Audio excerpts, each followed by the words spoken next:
দেখুন, আমি আগেই বলেছিলাম যে নির্বাচন কমিশন হচ্ছে সর্বময় কর্তা এসআইআর এর ক্ষেত্রে। তো নির্বাচন কমিশন যদি সিদ্ধান্ত নেয় এসআইআর হবে, তো স্বাভাবিকভাবে সেটা সবাইকেই মানতে হবে, সবাইকেই করতে হবে। এবং তৃণমূল যে বিরোধিতা করছিল, সেই বিরোধিতাটা অনেকটাই লোক দেখানো ছিল, বিশেষ একটি সম্প্রদায়কে খেপিয়ে ভোট ব্যাংক জড়ো করা ছিল।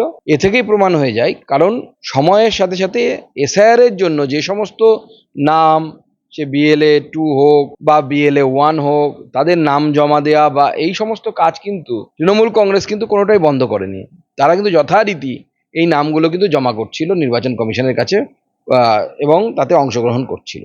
শূন্য পদ তো মানে নির্বাচন কমিশনের শূন্য পদ অনেক, কিন্তু এসআইআর সম্ভব হবে?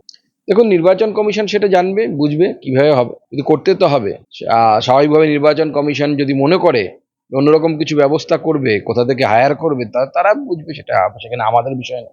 7ই সেপ্টেম্বর এসএসসি পরীক্ষা রয়েছে, কিন্তু তার আগে একটা অভিযোগ উঠছে যে প্রশ্নপত্র ফাঁস, 50,000 টাকার বিনিময়ে। দেখুন, এই ধরনের অভিযোগ তো এর আগে উঠেছে, নতুন তো কিছু নয়। তৃণমূল কংগ্রেস তো দোকান খুলে রেখেছে, দোকান খুললে পরে সেই দোকান তো চট করে বন্ধ করে দেওয়া যায় না।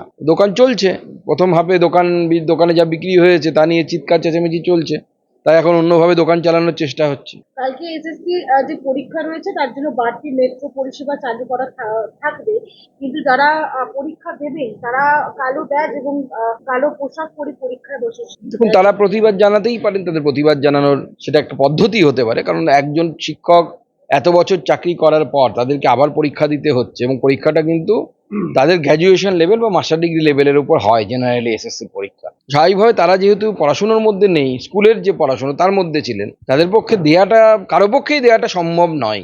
মানে সেইভাবে দিতে পারবেন না যেভাবে প্রথমবার দিয়েছিলেন। মুখ্যমন্ত্রী মমতা বন্দ্যোপাধ্যায় দাগিদেরকে গ্রুপ সিতে চাকরি দেবেন বলেছেন।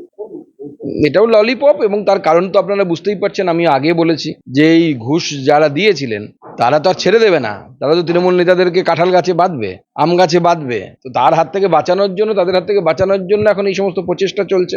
কিন্তু এটাও পারবেন না, কারণ আইনগতভাবে এটাও চ্যালেঞ্জের মুখে পড়বে, এটা দেওয়া সম্ভব নয়। চাচরে পুলিশকে মার তৃণমূলের গ্রেফতার বিজেপি নেতা, প্রতিবাদ জানাতে গিয়ে থানার সামনে বিজেপি সাংসদ খগেন মুর্মু রাত থেকে দলীয় কর্মীদের নিয়ে প্রায় 17 ঘন্টা বসে থাকতে হলো, থানার আইসি দেখা করলেন না। দেখুন, এই ধরনের অরাজকতার অবস্থা চালু করে রেখেছে, এবং তৃণমূল কংগ্রেসের যে প্রশাসন এই মুহূর্তে দলদাসে পরিণত হয়েছে। প্রশাসন আর পশ্চিমবঙ্গের প্রশাসন নেই, পশ্চিমবঙ্গের প্রশাসন এই মুহূর্তে তৃণমূলের প্রশাসনে রূপান্তরিত হয়েছে। বিধানসভার যে ভোট, সেই ভোটের টাকার বিনিময়ে টিকিট বিলির অভিযোগ, একজনকে গ্রেফতার করা হয়েছে এই মুহূর্তে শেক্সপিয়ার সরণি থানার। আমরা মিডিয়াতে দেখেছি যে অভিষেক বন্দ্যোপাধ্যায়ের নামে নাকি টাকা তোলা হচ্ছিল। তো সেটা অভিষেক বন্দ্যোপাধ্যায়ের নামে তোলা হচ্ছিল নাকি সত্যিই সে তুলছিল, বা অভিষেক বন্দ্যোপাধ্যায় এরকম লোক নিয়োগ করেছে টাকা তোলার জন্য, এর তদন্ত তো পুলিশ করবে না। এতে এফআইআর হওয়া উচিত, প্রয়োজন অন্য কোনো সংস্থার দ্বারা তদন্ত হওয়া উচিত। বিধানসভায় মারামারি, প্রধানমন্ত্রীকে চোর বলা, স্লোগান, স্পিকার নাকি কিছুই শুনতে পাননি। স্পিকার তো দেখতেও পান না, শুনতেও পান না।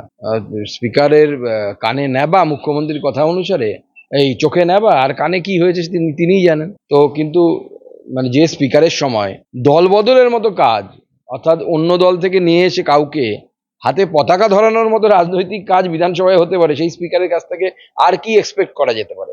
পশ্চিমবঙ্গ হাফ তো এখন অস্ত্রের, বিজিবিএস হয় প্রত্যেকবার দেখেন, তারপরে বোমা ধরা পড়ে, অস্ত্র ধরা পড়ে, অন্য কিছু শিল্প তো আসছে না। মুঙ্গের থেকে ওই বন্দুক বানানোর শিল্পটা, অর্থাৎ যে আমাদের ওয়ান শাটার বলে যেটাকে চলতি কথায়, সেই ধরনের বন্দুক বানানোর, অস্ত্র বানানোর কারখানাগুলো সব পশ্চিমবঙ্গে এখন স্থাপন হচ্ছে।